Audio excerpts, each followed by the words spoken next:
So in other words, you can order propagation predictions from a service? That's right, they're for sale. Right, that's the commercial aspect. What do you use them for? Well, they are mainly used as a help to determine what frequency and antenna will be used for a certain schedule. Calculating all this is not as straightforward as it seems. And this is due to the fact that the ionosphere has a rather bizarre behavior. Right, well, before we get into the technical details, let's have a general description of the ionosphere in case people aren't familiar with it. Yeah.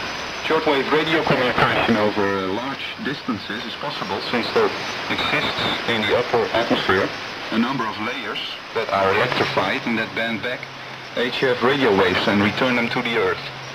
And these layers, which we generally call ionosphere, are formed by radiation from the sun, ultraviolet mainly, and also X-ray.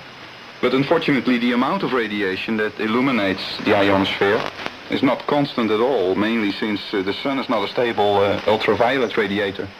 You can make a distinction between short-term fluctuations that cause magnetic storms in the upper atmosphere and thus influence shortwave radio traffic. And there are also long-term cycles, which last about 11 years. They result from the fluctuation of the number of sunspots, such as seen on the surface of the sun. And as a result of all this, the capability of the ionosphere to reflect radio waves goes up and down. Well, that sounds marvelously simple, but it isn't quite as simple as that, is it? No, there's more to it. Apart from what I just said, the amount of radiation received at a certain location also depends on the season. Since in the summer the sun rises higher in the sky than in the winter and thus causes more ionization. And it also depends on the hour. Right, that's in general. Let's take a concrete example of what you're talking about. Okay, let's take for instance our Indonesian service. We have a transmission from our relay station Madagascar to Indonesia at 8:30. The path between Madagascar and Indonesia is then well illuminated by the sun, which means that there is much ionization, and the ionosphere is a good reflector then. We can use high frequencies because of that. And in fact, we are using 25,970 kHz in the 11 meter bands and 21,485 kHz in the 13 meter band. On the other hand, daytime on the whole path gives rise to absorption of the transmitted energy. The amount of absorption, which chokes the signal more or less, goes up at low frequencies. And at a certain lowest frequency, the signal can no longer be heard. It's completely masked by noise. And this frequency is generally called the lowest usable frequency. I must say that it is not well defined. It depends on the input power at the transmitter, and it also depends on the receiver you're using. Well, in fact, if we used a frequency below 21 megahertz at that particular time, in other words, from Madagascar to Indonesia, it doesn't matter how much power you use, you'd find that the signal wouldn't get there. It'd just be absorbed by the ionosphere. That's right. It would completely be masked by noise. What happens in the evening then? Well, we have another transmission at 21:30 hours UTC from Madagascar to Indonesia. And then the bigger part of the path is well in the dark. And the highest frequency that will still be reflected will come down rather dramatically. And we are forced to use a low frequency of 7,295 kHz. I'm talking about actual conditions right now. Well, in the old days, finding the right frequency for the right time, the right season, was a rather tedious work. The frequency engineer working for a certain shortwave broadcasting station had to calculate the optimum path from the transmitter to the target area and then use his ionospheric maps in order to check if a certain chosen frequency would propagate.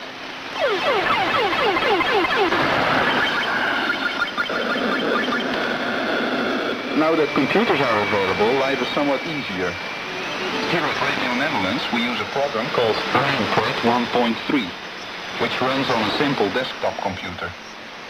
It gives us the field strength in the target area that we want to transmit to, and it also gives the reliability of a planned transmission.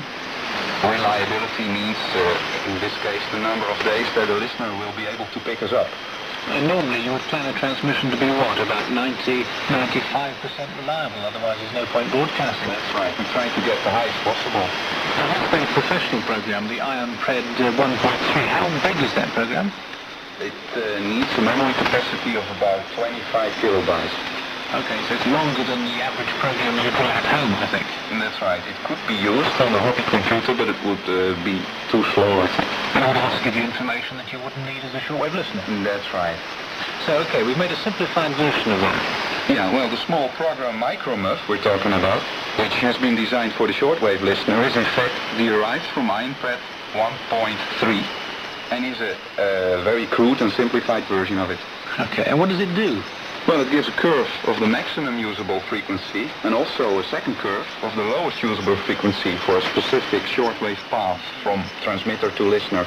In practice, this means that the listener can calculate when and on which frequency he can expect to hear stations from a particular area.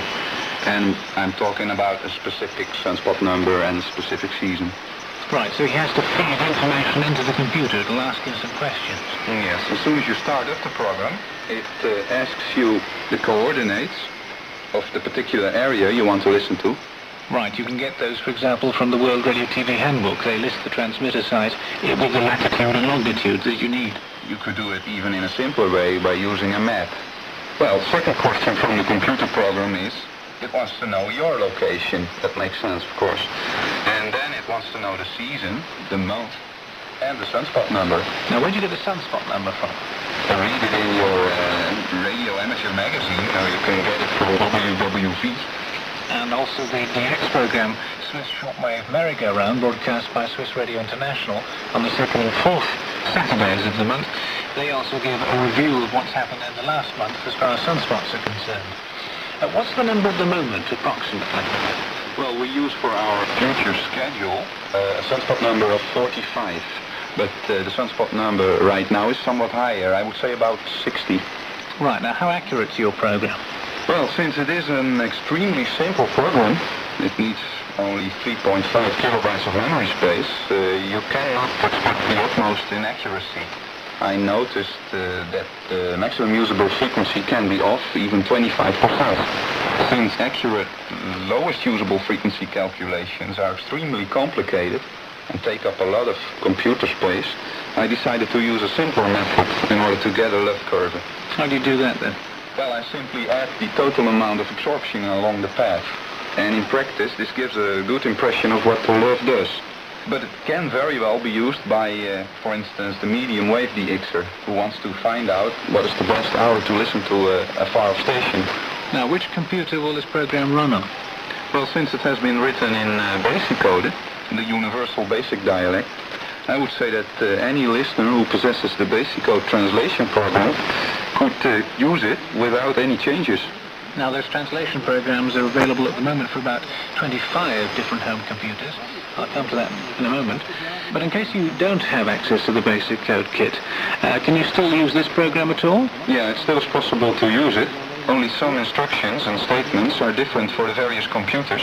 In case you don't use basic code, you will have to adapt those statements for your specific basic version. In other words, on some computers you type home to clear the screen, others you type the word home. That's correct. Talking about typing in the listing will take some time. The program is about 160 program lines long, so you will need about, difficult to say, half an hour for it. Right, once you've loaded it into your computer, and assuming it works, which it should do because we've tried it here, how fast will it operate? It takes about 2 minutes for a one-hop traject. Right, now the program we've been talking about, like LUF, has been written following the guidelines for Basic Code 2, the international hobby computing standard, in wide use here in Western Europe. You can get a copy of the listing from us here at Media Network, and you can type that in for your home computer. We've also included some hints in case you don't have access to the Basic Code translation program for your computer brand. If you live in Europe, though, and within, say, about 1,000 kilometers from Hilversum, you can listen and record the program as it's broadcast in machine-readable form using the Basic Code system, so you won't have to type it in. The software broadcast will be on Sunday, June the 17th, at around 1740 UTC on the jumbo frequency of 747 kHz medium wave, 747 kHz, as part of the Hobby Scope program.